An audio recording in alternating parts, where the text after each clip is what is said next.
Hello students. नमस्कार सभी को।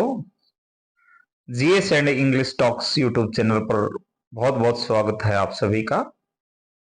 जैसा कि हमने आपसे वादा किया था कि टर्म फर्स्ट के आपके एग्जाम के लिए सीबीएसई और एनसीईआरटी के जो एग्जाम सितंबर में होने वाले हैं उसके लिए हम एक बूस्टर डोज या एग्जाम डोज लेकर आने वाले हैं,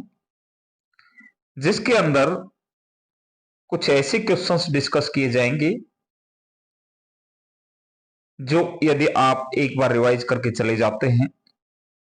तो कुछ ज्यादा प्रॉब्लम आपको आएगी नहीं। वैसे तो सिलेबस जो है लगभग एक साल में कंप्लीट होता है। मैं ये नहीं कहता कि इस क्लास से आप जो है सारे सिलेबस को एक साथ कंप्लीट कर जाएंगे, लेकिन इतना जरूर है कि यदि इस कंटेंट को आप समेट लेते हैं, क्योंकि एग्जाम के पास जाकर के समय बिखरने का नहीं बल्कि समेटने का होता है, और यदि आप कुछ एक लिमिटेड क्वेश्चंस को समेट ले जाते हैं, पूरे के पूरे लेसन को कुछ क्वेश्चंस के माध्यम से रिकॉल कर जाते हैं,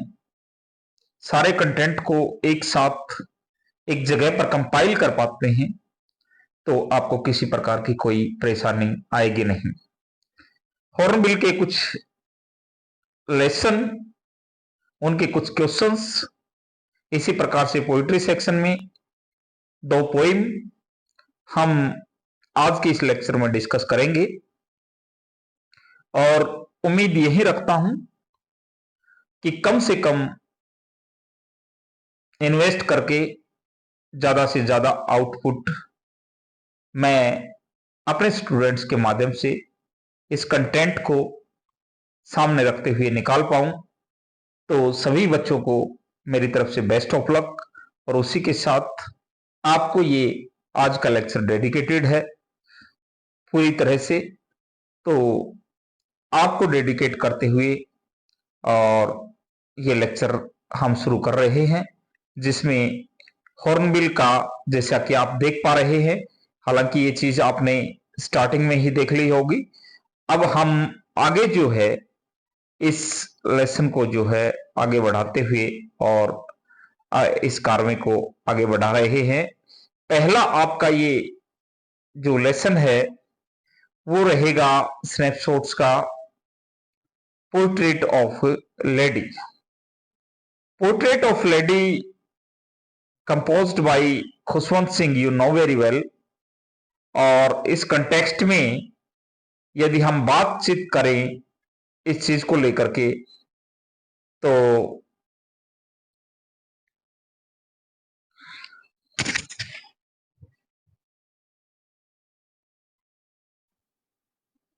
तो हॉर्नबिल में आगे हम देखेंगे कि अलग अलग क्वेश्चन जो है आपको दिखाई देंगे, तो इन क्वेश्चंस के माध्यम से और हम आगे बढ़ते जाएंगे। पहला लेसन हमारा रहेगा portrait of A lady. Khushwant Singh का ये लेसन बहुत ही इंपॉर्टेंट, और काफी सारे इंपॉर्टेंट क्वेश्चंस इसके अंदर वैसे तो बनते हैं, लेकिन 3 या 4 यानी कि टोटल 4 क्वेश्चंस आपके डिस्कस किए जाएंगे, और उनके माध्यम से आप अंदाजा लगा पाएंगे कि किस प्रकार से जो है लेसन हम सब के लिए इंपॉर्टेंट है। और इस कड़ी में पहला क्वेश्चन हमारा रहेगा, देख लीजिएगा। How can you say that grandmother was a religious, kind hearted, affectionate, caring and benevolent. सारे वर्ड जो है इंपॉर्टेंट है, कोई भी वर्ड उठा करके पूछ सकता है कि आप कैसे कह सकते हैं कि दादी जो है वो एक रिलीजियस यानी कि धार्मिक लेडी थी, काइंड हार्टेड थी यानी कि बहुत ही दयावान थी, दयालु थी, अफेक्शनेट स्नेह रखती थी जीव जंतुओं से, बच्चों से, हर तरह से केयरिंग बहुत चिंता करती थी, और बेनिवोलेंट बहुत परोपकारी थी। एक एक वर्ड जो है बहुत इंपॉर्टेंट है, वीडियो को बार बार रिपीट करके भी आप देख सकते हैं इन वर्ड्स का मतलब, क्योंकि कोई भी वर्ड उठा करके जनरल आपसे पूछ लेगा।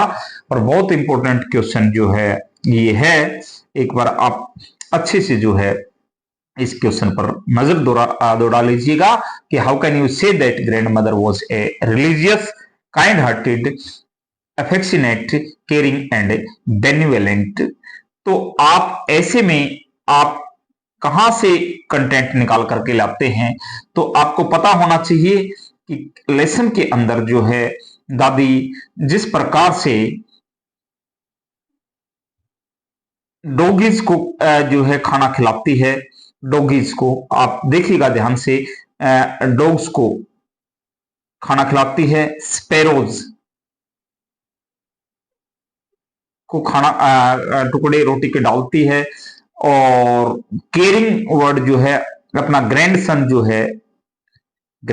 जो है यानी कि खुशवंत सिंह खुद,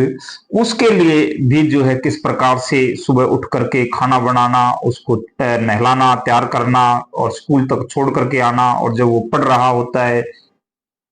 तो वहां पास के मंदिर में टाइम बिताना, ये सारी चीजें जो हैं केयरिंग। और जितना कुछ दादी जानती है, whatever she knows she helps in better manner और बेटर वे, हर तरह से दादी जो है उसकी यानी कि नरेटर की सहायता करती है। तो ऐसे में आप जो है केयरिंग के लिए जो है ये वर्ड्स आप यूज कर सकते हैं। और एफेक्सिनेट दादी किस प्रकार से जो है अपने ग्रैंडसन के साथ जो है गांव में ही रह जाती है, जब उसका परिवार जो है माइग्रेट कर जाता है सिटी के लिए, तो दादी जो है अपने बेटे के प्रति, सॉरी अपने ग्रैंडसन के प्रति आप कह सकते हैं कि किस प्रकार से उसको अपने साथ रखती है, हर तरह से उसका ख्याल रखती है। तो ये भी चीज जो है काइंड हार्टेड और रिलीजियस कि दादी किस प्रकार से आप देखते हैं कि माला के मन की जो है बीड्स ऑफ द रोजरी जो है उनको काउंट करती रहती है। इससे आप अंदाजा लगा सकते हैं दादी के लिप्स जो है वो प्रेयर में चलते रहते हैं, हमेशा प्रेयर करती रहती है, वो आप कह सकते हैं। तो ये सारी चीज जो है रिलीजियस दादी जो है जब उनका ग्रैंडसन जो है स्कूल के अंदर पढ़ रहा होता है तो दादी पास के मंदिर में स्क्रिप्चर वगैरह जो है धार्मिक ग्रंथ हैं उनको पढ़ रही होती है, सुन रही होती है। तो ये सारी चीजें बेनिवोलेंट, परोपकारी, ये सारे की सारी चीजें जो है जैसे कि मैंने बताया कि डॉग्स को खाना खिलाना, स्पैरोज को जो है खाना खिलाना,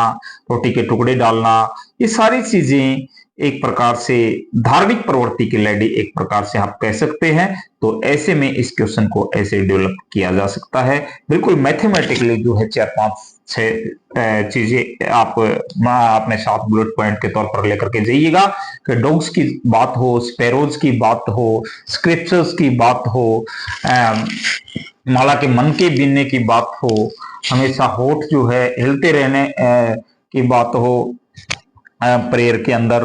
बेटे की देख रेख करते रहना अपने ग्रैंडसन की, उसकी बात हो, सुबह नहलाना की बात हो, उनको होमवर्क करवाने की बात हो। There are so many things through which you can create the answer of this question, you can develop the answer of this question. तो ये सारी चीजें जो है कि दादी किस प्रकार से आपके लिए क्वेश्चन आएगा कि दादी जो है एक धार्मिक लेडी थी आप कैसे कह सकते हैं। तो काफी सारी चीजें आपके पास हो गई है, मैं बार बार रिपीट करके आपको बता रहा हूं कि स्पैरोज को और डॉगीज को खाना खिलाना जो है एक धार्मिकता की तरफ इशारा करता है, प्रेयर करते रहना भी धार्मिकता की तरफ इशारा करता है, माला के मन की जो है वो हमेशा काउंट करना वो भी जो है धार्मिक प्रवृत्ति को दर्शाता है। ये सारी चीजें जो हैं आप अंदाजा लगा सकते हैं इनके आधार पर कि दादी जो है एक रिलीजियस लेडी थी और स्क्रिप्चर वगैरह वो पढ़ती रहती थी, सुनती रहती थी मंदिर के अंदर जब बच्चा पढ़ रहा होता था। ये क्वेश्चन जो है आपका बनेगा। इसके बाद सेकंड क्वेश्चन जो बन रहा है वो ये बन रहा है कि although grand mother was uneducated, but even then she helped the author in his study comment. बिल्कुल, no doubt, the grandmother was not so educated, but even then she was so affectionate, she was so caring, she was so, you can say, benevolent. इन सभी चीजों को देख करके आप कह सकते हैं कि इच्छा शक्ति दादी की जो है अपने बेटे को आगे बढ़ाने की, अपने ग्रैंडसन को आगे बढ़ाने की जो थी, उस प्रकार से दादी जो है अपने आइडियाज को लेकर के, अपना एक्सपीरियंस जो है अपने साथ रखते हुए, she helped him in a better manner, because when he was studying in the school, she was found sitting in the temple. तो ये सारी चीजें जो है आप कह सकते हैं, सुबह फिर वही बातें सारे की सारी आप कह सकते हैं कि दादी अकेला जरूरी नहीं है कि आप पढ़ाई में ही बच्चे की सहायता करें, दूसरी तरह से भी जो है काफी सारी एक्स्ट्रा एडिशनल जो है हेल्प भी होती है, जैसे सुबह खाना बनाना, और दादी जो है थोड़ा बहुत होमवर्क जितना जानते थी वो बच्चे को करवाना, क्योंकि इनिशियल स्टेज की ये पढ़ाई इस टाइम चल रही होती थी। तो ये सारी चीजें स्कूल तक छोड़ करके आना, उसको वापस लेकर के आना, उसको दादी नानी की कहानी सुनाना, उसको सुलाना, सारी चीजें जो है ये एक प्रकार से इनडायरेक्टली बच्चे की स्टडी के लिए ही जो है, क्योंकि और जहां तक हिंदी की पढ़ाई थी, हिंदी मीडियम की बात थी, दादी जो है अपने भरसक प्रयास करते हुए बच्चे की हेल्प किया करते थे। ये सारी बातें आप यहाँ बता सकते हैं। उसके बाद जो क्वेश्चन है, life and friendship of grandmother with author in village and city, ये क्वेश्चन आपके लिए ऐसे भी आ सकता है कि how can you say that migration from village to city for the grandmother was a turning point in her life. ये क्वेश्चन आप कह सकते हैं कि दादी की जिंदगी में एक टर्निंग पॉइंट था, जब दादी जो है गांव से शहर चली गई थी, जब फैमिली जो है पूरी तरह वेल सेटल्ड हो गई थी खुशवंत सिंह की, तो दादी जो है चली जाती है शहर में, बच्चे को भी बुला लिया जाता है और दादी को भी। बट अब तक हम गांव की लाइफ को ही डिस्कस कर चुके हैं, हालांकि उसमें स्पैरोज की बात जो है शहर की रहेगी, लेकिन और सारी की सारी बातें जो हैं गांव की अब तक 2 क्वेश्चन में हमने डिस्कस किया है। वही अनुभव जो है आप यहाँ साझा करेंगे ला करके आपने सीखे हुए, और यहाँ आप कह सकते हैं कि दादी जो है जब बच्चा शहर चला गया तो आप कहेंगे कि बच्चा अब इंग्लिश मीडियम के स्कूल में पढ़ने लग गया था, अब किसी प्रकार की जो है दादी हेल्प बच्चे की कर नहीं पा रही थी, बच्चा बड़ा हो गया था, अलग रूम उसको स्टडी के लिए दे दिया गया था। आप एक प्रकार से कह सकते हैं there was some obstacle in the friendship of both grandmother and grandson. तो उनकी जो दोस्ती थी दोनों की, वो एक प्रकार से अब थोड़ी सी उसके अंदर स्टॉपेज सा लग जाता है, और बच्चा जो है बिजी हो जाता है, दादी को ज्यादा टाइम नहीं दे पाता, और दादी भी जो है किसी प्रकार की हेल्प कर नहीं पाती है। तो ये सारे की सारी बातें जो है कंपेयर आप अपने आप को इन्वॉल्व करके आज भी देख सकते हैं कि सिटीज और विलेज के अंदर जो है किस प्रकार का रहन सहन और किस प्रकार का डिफरेंस है हर चीज का। तो इस चीज को भी आप यहाँ कोट कर सकते हैं और ये दिखा सकते हैं कि दादी को जो है अब ज्यादा, हालांकि वो उस तरह की पढ़ाई अच्छी भी नहीं लगती थी, और हिंदी मीडियम की दादी जो है थोड़ी बहुत ज्ञाता थी, या फिर यूं कहें कि उनको नॉलेज थी, वहां तक दादी कुछ हेल्प कर सकती थी। अब शहर में जाकर के जो है दादी बच्चे से ज्यादा मिल भी नहीं पाती, उसकी हेल्प भी नहीं कर पाती, और ये सारी बातें जो है आप इस क्वेश्चन के आंसर में करेंगे। आगे बढ़े तो इस लेसन का एक आखिरी क्वेश्चन ये रहेगा, right a brief note on the welcome of author from abroad and death of grandmother. Important question है भाई। आप देखिएगा कि हालांकि जब बच्चा गया था बाहर विदेश में पढ़ने के लिए, तब दादी सीओ करके भी आई थी, और दादी की उम्र में कोई ज्यादा अंतर अब रहा नहीं था। तो ये सारी चीजें आप बताएंगी कि दादी जो है जब 4-5 साल में पढ़ाई करके ऑथर आता है, तो दादी वेलकम लेडीज को लेकर के जो है वेलकम करती है, और ढोल नगाड़ों के साथ जो है शाम को सॉन्ग वगैरह, जो लेडीज के अपने गीत वगैरह होते हैं उनके माध्यम से जो है स्वागत करते हैं। लेकिन शाम को दादी बीमार पड़ जाती है, और अगले दिन जो है दादी ने एक प्रकार से पूरी तरह से खाना पीना छोड़ दिया था। And after that she stopped the prayer and the rosary fell of her hands, और आप कह सकते हैं कि माला भी गिर गई, और प्रेयर भी उनके होठों से अब नहीं हो पा रही थी, और दादी अब अगले दिन जो है पूरी तरह से बीमार पड़ करके आखिरकार दादी की डेथ हो जाती है, और दादी का जो है देहांत हो जाता है। दादी की डेथ होती है तो सारी स्पैरोज जिनको जो है वो चिड़ियाओं को खाना वगैरह डालती थी, रोटी वगैरह सारे की सारी जो है शोक के लिए आकर के बैठ जाती हैं। उत्तर की माँ हालांकि उनको रोटी के टुकड़े डालती है कुछ, बट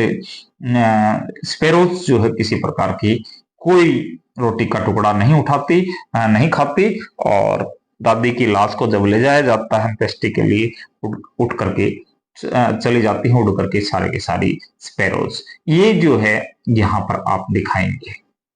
आप आराम से इन क्वेश्चंस को जो है के आंसर को डेवलप कर सकते हैं, और जो कंटेंट आपने पढ़ा है अभी तक लेसन्स में, क्योंकि एग्जाम के टाइम में थोड़े थोड़ा जो है उन चीजों के ऊपर सोच करके और कंटेंट को यहाँ यूज करना है इंट्रो, बॉडी और कंक्लूजन के साथ। अगला लेसन हमारा यहाँ हम डिस्कस करेंगे वो है we are not afraid to die. We are not afraid to die, जैसा कि आप देख रहे हैं कि हम मरने से नहीं डरते। If we can all be together, यदि हम सारे एक साथ मरे तो हमें मरने से कोई किसी प्रकार का डर नहीं लगता। देखिए इसमें बताया गया है कि title of the lesson we are not afraid to die. There is no any doubt that title is relevant, very appropriate and very suitable। और ये सारी बातें आप इंट्रो दे करके और बॉडी को जब आप डिस्कस करें इस क्वेश्चन के आंसर में, तो आप बताएं कि जो जोनाथन है,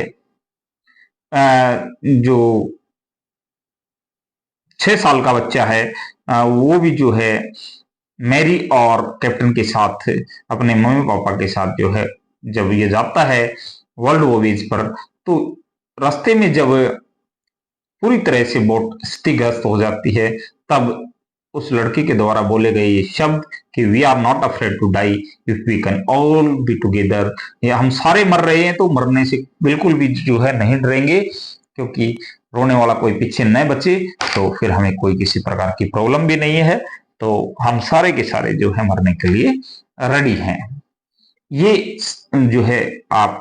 आधार बना करके इस टाइटल को रेलिवेंट, स्टेबल और अप्रोप्रिएट घोषित करेंगे। हालांकि मुझे क्वेश्चन डिस्कस करने थे न कि आंसर, क्योंकि आंसर जो है आप अब तक टर्म फर्स्ट में आपने सिलेबस में पढ़ते आए होंगे, तो आज जो है कुछ एक क्वेश्चंस के माध्यम से हम इन सभी चीजों को डिस्कस कर रहे हैं। How did the narrator's children show courage in the hour of great storm, कि किस प्रकार से बच्चे जो हैं वो साहस दिखाते हैं जब बहुत ज्यादा तूफान आ जाता है। नो डाउट कि it was the journey of the world, and in this voyage during this period storm was there, बहुत ज्यादा जो है great storm was there in the southern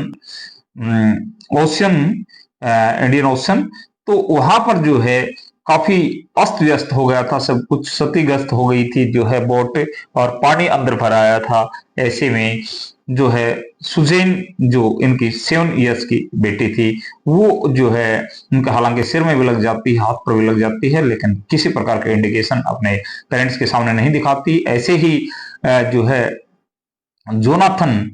जिसको जो बोला जाता है, सी और जो, तो जो भी जो है किसी प्रकार से घबराता नहीं है और कहता है कि if we can all be together we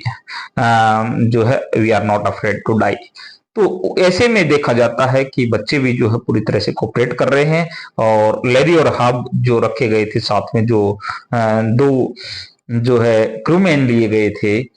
Cape Town से, साउथ अफ्रीका से, वहां पर वो भी जो है लगे हुए हैं और कैप्टन भी लगे हुए हैं सारे के सारे। और मेरी भी जो है व्हील के ऊपर बैठ करके, पानी काफी निकाला जा रहा है लेकिन जहाज के अंदर पानी भर जाता है, तो ये बड़ा साहस दिखाते हैं, उस दौर की बात है। इंपॉर्टेंट क्वेश्चन है भाई। अगला क्वेश्चन आपके लिए बनेगा कि what had the captain and his wife Mary dreamed and what were their preparations and direction. Very important question, लगभग लेसन को समेट लेता है कि कैप्टन और उसकी पत्नी जो है मैरी की, उन्होंने क्या सपना लिया और किस प्रकार से उन्होंने तैयारी की और क्या डायरेक्शन लिया। तो जो कैप्टन जेम्स कुक ने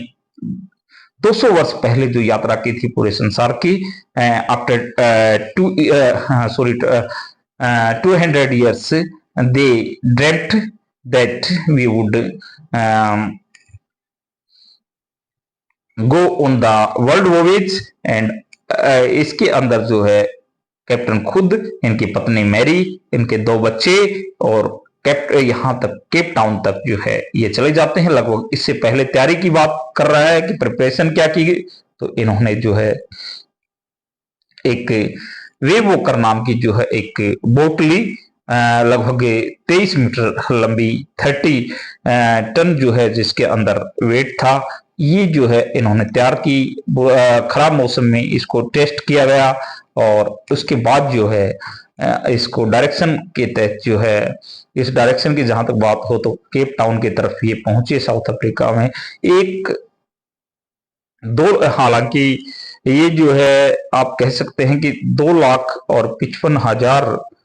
किलोमीटर की टोटल यात्रा थी, जिसके अंदर पहला फेज 1,05,000 किलोमीटर का रहा। और ये जो है पहली यात्रा यानी कि पहला फेज इन्होंने केप टाउन तक आराम से और खुशी खुशी से हासिल कर लिया, यानी कि तय कर लिया। इनके साथ 2 बच्चे हैं फिलहाल तक। आगे चल करके इन्होंने लैरी और हर्ब को, लैरी और हर्ब अमेरिकन और स्विस जो हैं ये क्रूमैन हैं, 2 क्रूमैन हैं, इनको इन्होंने लिया और ये यहां से जो है, क्योंकि इंडियन ओशन जो है पूरी तरह से जो है स्टोमी था, बहुत ज्यादा जो है तूफान वगैरह आया करते थे, इसलिए आगे चल करके हालांकि 25 दिसंबर जो है एक बहुत भयंकर तूफान आया और जहाज यानी कि जो बोट है पूरी तरह क्षतिग्रस्त हो गया। और जो पंप वगैरह था उन्होंने भी काम करना बंद कर दिया, जहाज में काफी पानी आ गया, चोट वगैरह लगी शू को, और सिर वगैरह जो है कैप्टन का भी लगा जा करके, और काफी मशक्कत जो है लैरी और हब को भी करनी पड़ी। आखिरकार जो है नया साल भी इन्होंने जो है समुद्र में बिताया। 2 जनवरी की बात है, तो उस टाइम भी जो है बहुत ज्यादा तूफान आया। आखिरकार जो है ये जो है पंप वगैरह के अरेंजमेंट करके, क्योंकि शॉर्ट सर्किट हो गया था जो इलेक्ट्रिक पंप था उसके अंदर भी, फिर वैसे मैनुअल कोई पंप इनको मिल गया आखिरकार, और पानी सारा निकाल करके, और 7 जनवरी के आसपास ये जो है एम्स्टर्डम, एक आइलैंड है, 28 हैबिटेंट यहाँ रहते थे, सिर्फ 65 किलोमीटर में ये फैला हुआ था, और यहाँ पर ये पहुंच जाते हैं। ये जो है सारे के सारे इनकी प्लानिंग थी, सपना था ये, और ये प्रिपरेशन की, ये डायरेक्शन इन्होंने ली। अगली डायरेक्शन में जो है ये 1-5 के बाद जो है 150 जो है 1,50,000 किलोमीटर की जो है दूसरा फेज इन्होंने मार्क किया, यानी कि तय किया। उसके बाद अगला क्वेश्चन जो हम डिस्कस करते हैं इसके अंदर वो ये है कि give the whole description of voyage including the problems faced by the family. सारी बातें मैंने बता दी हैं पीछे वाले क्वेश्चन में कि सारा डिस्क्रिप्शन कहां से चले थे, लगभग जुलाई के महीने में, और ये प्लेमाउथ एक जगह है, प्लेमाउथ जगह है इंग्लैंड के अंदर, ब्रिटेन में। यहां से ये चलते हैं और केप टाउन की तरफ ये जो है पहुंचते हैं। 1,05,000 किलोमीटर, उसके बाद 1,50,000 किलोमीटर की दूसरी जो है। ये सारी बातें हालांकि पीछे वाले में मैंने इस क्वेश्चन के आंसर को भी डिस्कस कर दिया, क्योंकि पूरे का पूरा डिस्क्रिप्शन देना है वो वेज का, कहां कहां जो है कैसे जहाज यानी कि इनकी बोट जो है स्थगित हो गई और किस प्रकार से क्या क्या प्रॉब्लम किस किस को आई और कैसे कैसे आखिरकार ये बच गए, कौन कौन उनके साथ था, किस किस ने क्या क्या बोला, सारे के सारी बातें। लिमिटेड कंटेंट रखिएगा, बिल्कुल चीजों को बिखेरिएगा मत प्लीज। मैं भी बहुत ही जो है संभल करके आपके सामने लिमिटेड कंटेंट रिलीज कर रहा हूं, रख रहा हूं। इसके बाद यदि मैं आऊं तो पोइट्री सेक्शन का जो है आप यहां पर पोइट्री सेक्शन में पहली एक पोइम जो है आपकी रहेगी फोटोग्राफ्स। सारे की सारी फोटोग्राफ्स की समरी को जो है आप देख करके जाइएगा। समरी के अंदर आप बता सकते हैं कि जो पोइटेस है वो अपनी मां को याद कर रही है, क्योंकि जब मां की उम्र 12 साल थी तो उस टाइम मां अपनी चचेरी बहनों के साथ, कजन के साथ, यानी कि 12 साल की उम्र में, और सी बीच के ऊपर घूमने गई हुई है। वहां पर 3 जो है लड़कियों की फोटो है, जिनमें एक जो है पोइटस की मदर है, 2 जो हैं उनकी चचेरी बहन है, और ये फोटो जो है ली गई थी इनके अंकल के द्वारा। और उस समय पोइटस की मां की उम्र 12 साल थी, जैसा कि मैंने बताया है। अब बात क्या है कि पोइटस की मां अब इस दुनिया में नहीं रही है। हालांकि पोइटस की मां ने पोइटस को ये सारी बातें बताई थी कि भाई ऐसे ऐसे जो है देखो, हम जब 12 साल की उम्र थी तब पोइटस का जन्म नहीं हुआ था, और वो सारी बातें कि हम कैसे कैसे घूमने के लिए गए थे, अपने हॉलीडेज मनाने के लिए जो है हम किस प्रकार से एंजॉय करते हुए, और हालांकि अपनी चचेरी बहनों के कपड़ों का भी जिक्र करके जो है उन पर हंस करके, यानी कि मदर का जो है हंसमुख चेहरा, ये जो है फोटो लेने के काफी वर्षों बाद अपने बेटी को जो है ये बात बता रही है पोइटस की माँ। अब पोइटस की माँ को इतने वर्ष हो गए हैं कि जितने साल की पोइटस की माँ इस फोटो के अंदर थी, तो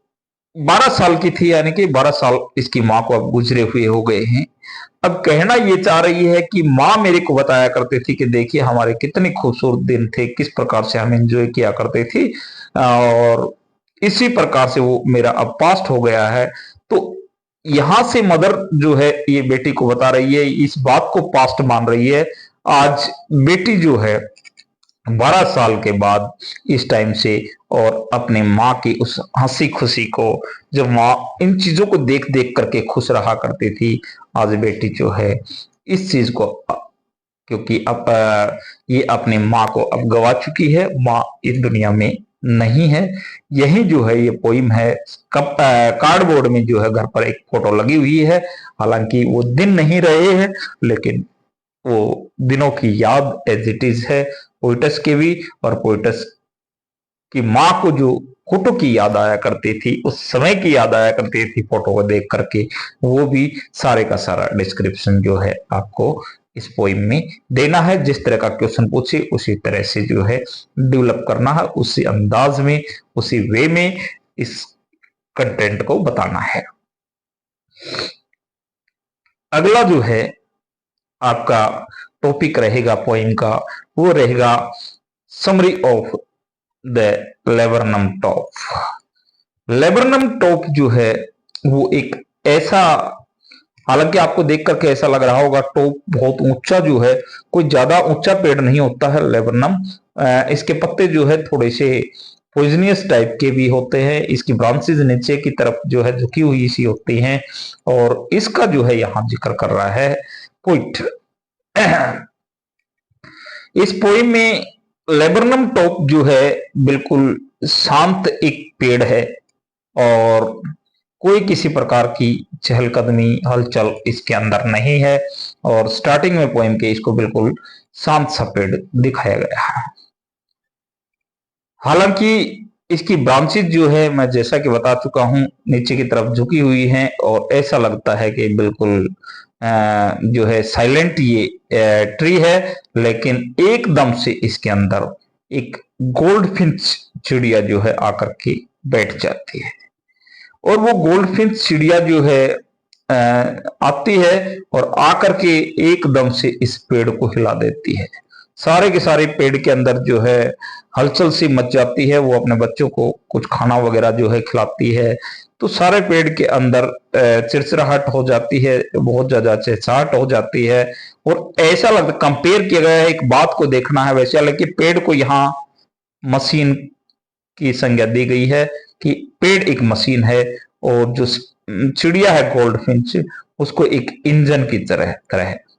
जैसे इंजन जो है पूरी पूरी मशीन को हिला देता है, उसमें शोर वगैरह कर देता है, इसी प्रकार से। और लिजार्ड से कंपेयर किया गया है कि लिजार्ड जैसे होती है, और इसी तरह से अब्रप्टनेस का जो है ये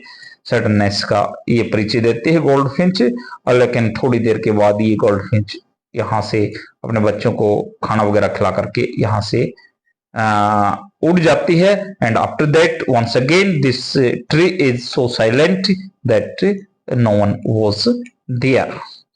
ये एक प्रकार से जो है बहुत छोटी सी पोइम है, और इसी कंटेंट को सिंबलाइज किया गया है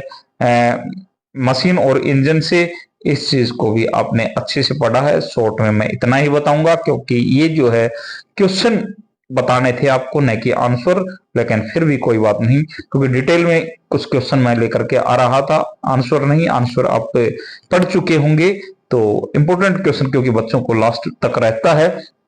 इंपॉर्टेंट क्वेश्चंस कुछ मिल जाएं, कुछ ऐसा कंटेंट जो बांध ले सारे चैप्टर को, तो वो सारी चीजें जो हैं यहाँ पर हम डिस्कस कर रहे थे। तो इन सभी चीजों को जो है आप रिवाइज करते रहिएगा, किसी भी प्रकार का जो है कोई रिस्क न लेते हुए कम से कम इतना कंटेंट आप करके जाइएगा। तो इसी के साथ हॉर्नबिल में इतना ही हम डिस्कस करेंगे। हालांकि स्नैपशॉट्स के का एक चैप्टर हम ज्यादा डिस्कस करेंगे, क्योंकि वहां पर जो है हम 3 चैप्टर्स डिस्कस कर रहे हैं, या 2 किए हैं, 2 पोएम किए हैं। तो इसी के साथ आपका बहुत बहुत धन्यवाद। Thank you very much. Revision करते रहिएगा और बने रहिएगा हमारे साथ। सारे के सारे जो हैं इंपॉर्टेंट क्वेश्चंस सभी सेक्शंस के हम लेकर के आ रहे हैं। ओके।